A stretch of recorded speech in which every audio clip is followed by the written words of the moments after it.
I'd like to create my own customized waiting list that includes parent contact information. To do so, I'll go to Reports and choose Data Viewer. I'm going to pick the Family Data section here, and there are a number of preset views I can begin with. Since I want to include contact information, I'm going to choose the one called Child Relationships. Over here, I'll pick an as of date, so I want everyone who's on the waiting list, in this case, say as of May 15th, and I'll click Create.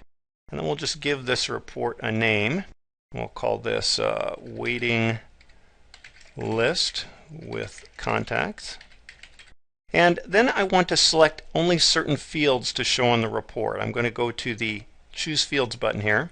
And I like to begin by saying none, so that none of the fields are selected. I can choose just what I really want to have on the report. So for example, I'm going to want the full name of the person. I will want to have their date of birth, maybe their gender.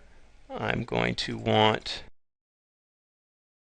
primary classroom, the enrollment status, which would be like waiting list, and then the status date is the date they got on the list or the date that status became active. And I might want to know the relationship type. That's going to show me whether the contact person is mom or dad or grandparent or something like that. And I also might want to have a few other things. I don't really want the address on here, but I do want phone number one, whichever their main phone number is for that person. And make sure that I have email address included as well. And if I wanted to, I might even include text email if I want to be able to have a list of phone numbers for texting. I'll just go ahead and close that for now.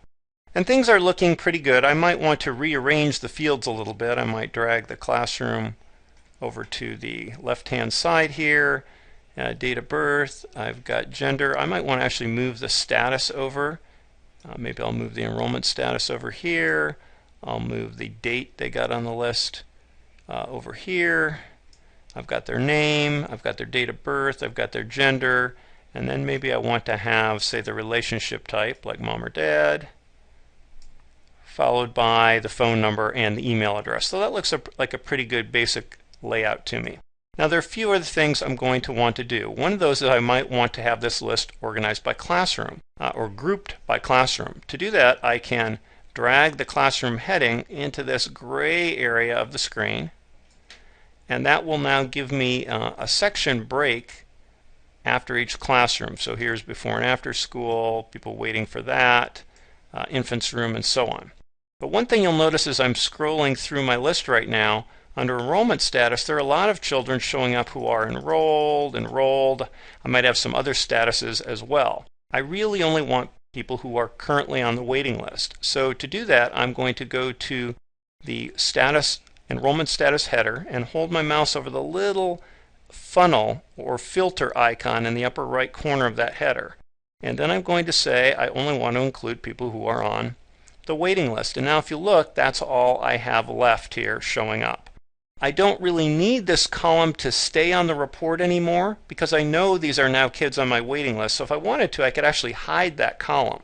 I'm going to right click on it and I can choose the option to remove this column. Now I'm still looking only at people on the waiting list. You can tell in the lower left here there's a little checkbox and it says enrollment status equals waiting list. So I can tell I'm still seeing only that group of kids, but I don't really need the word waiting list on this view anymore. So now I've got the name, I've got the date of birth, that's looking pretty good. What else might I want to do? I might want to organize this by the date that they got on the list. I might want to show the people who have been on the list longest at the top. So I can do that by just clicking on the status date heading, and that will change the sorting. You'll get a little up arrow there, so now I'm sorting, and here's one child who's been on the list since March 20th, and if I look down to the bottom, the dates are going up. So that now organizes it by when people got on the list. I'll see the name of the child listed along with their date of birth, and I have a gender selected for each child. Below that, I'll see the contact people for that child, and usually the gender is unknown. In most cases, I haven't bothered to mark that for mom and dad. And then I'll see the relationship type, the first phone number listed for them on their information screens, as well as their individual email addresses. One last thing I may wish to do, I might want to change the page break. By default, if I were to print this out right now, I would get one page per room. And maybe I want everybody on one sheet. So to do that, I can hold my mouse over this gray area of the screen near Primary Classroom, click on that with my right mouse clicker, the clicker I don't normally use, and then uncheck Insert Page Breaks. That will then allow me to print a preview of this on the screen that will no longer include a page for each class. I could also choose to export this or click the little drop down arrow here, and I could export to different formats like a spreadsheet or PDF and so forth. And that's the basic idea of creating a waiting list with contact information. I'm going to go ahead and save this and exit. And now we'll see under our default data views, we now have a new view we've created called Waiting List with Contacts.